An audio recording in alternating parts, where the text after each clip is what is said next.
Hello everyone, it's me, Clayton. I just finished watching Work It, which was recently released to Netflix, and happens to star Jordan Fisher, Lisa Koshy, and a bunch of other talented actors, including Sabrina Carpenter, in a movie that'll be very familiar to those who have seen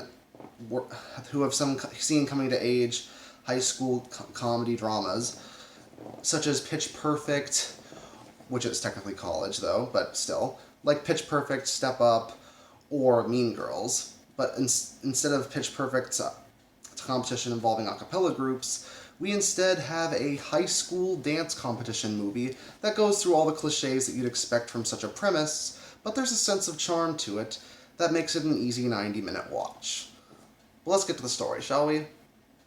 The story is about an overachieving student named Quinn who's trying to get into a university to succeed in her father's alma mater. When it turns out her life has proved to be academically gifted but also not very exciting to the person she's doing an interview with, she lets it slip that she used to work for her high school's dance team known as the Thunderbirds, though she was only the light girl, not part of the dance team. But since she technically lied to that interviewee, and because she really wants to go to that college, she decides to essentially start a dance team with her best friend Jasmine and a talented former best dance coach in town to essentially gather up a team of misfits and win the dance competition for all their sakes.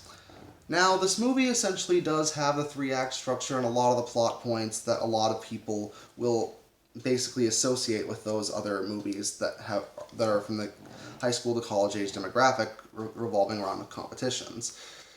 The team starts out as non-talented misfits that don't do very well, but they manage to get by the skin of their teeth. Something happens in the second act that ends up splitting the team apart, but the main character finds his or her passion, manages to get back, and they manage to make it to the competition at the very last moment. It goes through basically all the same motions that you'd expect from a movie of this type for films that you've seen a million times before. However, the cast and the crew manage to have a lot of aspects to the production. They add a lot to it that make it an enjoyable watch regardless. A lot of that has to do with the actors involved. Quinn is pretty much every overachieving fish out of water type that you'd expect from this kind of genre, but there's still a sense of likability to her, based mainly on Sabrina Carpenter's performance. Same goes for Jasmine, who's definitely more the sporty athletic type, but again, there's a lot to like about her performance and definitely her funny dialogue that makes her an enjoyable character. Even the main villain, Juilliard, is every arrogant, preppy, high school level bully character that you'd expect him to be, but he's so flamboyant and is performed in a way that's so aware of the movie that he's in that you can't help but like his character even when he acts like a total scumbag. It also helps that the dancing scenes are really well done. They're flashy, they're done with good choreography, the music chosen fits the dance as well. They have good timing and build-up. Every single one of the dancing scenes is really well done, so if they make another one of these, I just want to see more of those. And I might even get the soundtrack if it's ever available. On top of that, the film goes by at a pretty brisk pace, as it's only about an hour and 27 minutes long. So even when the cliches do arrive, none of them stay around too long for them to get annoying.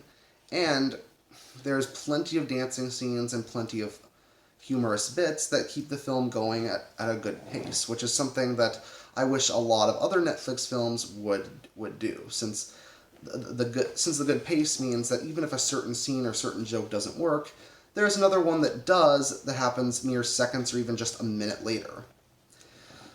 So, it's definitely not going to win any awards, but Work It is a perfectly fine comedy that I wouldn't mind seeing a follow-up to. So that's why I'm going to give it a 7.5. See you next time.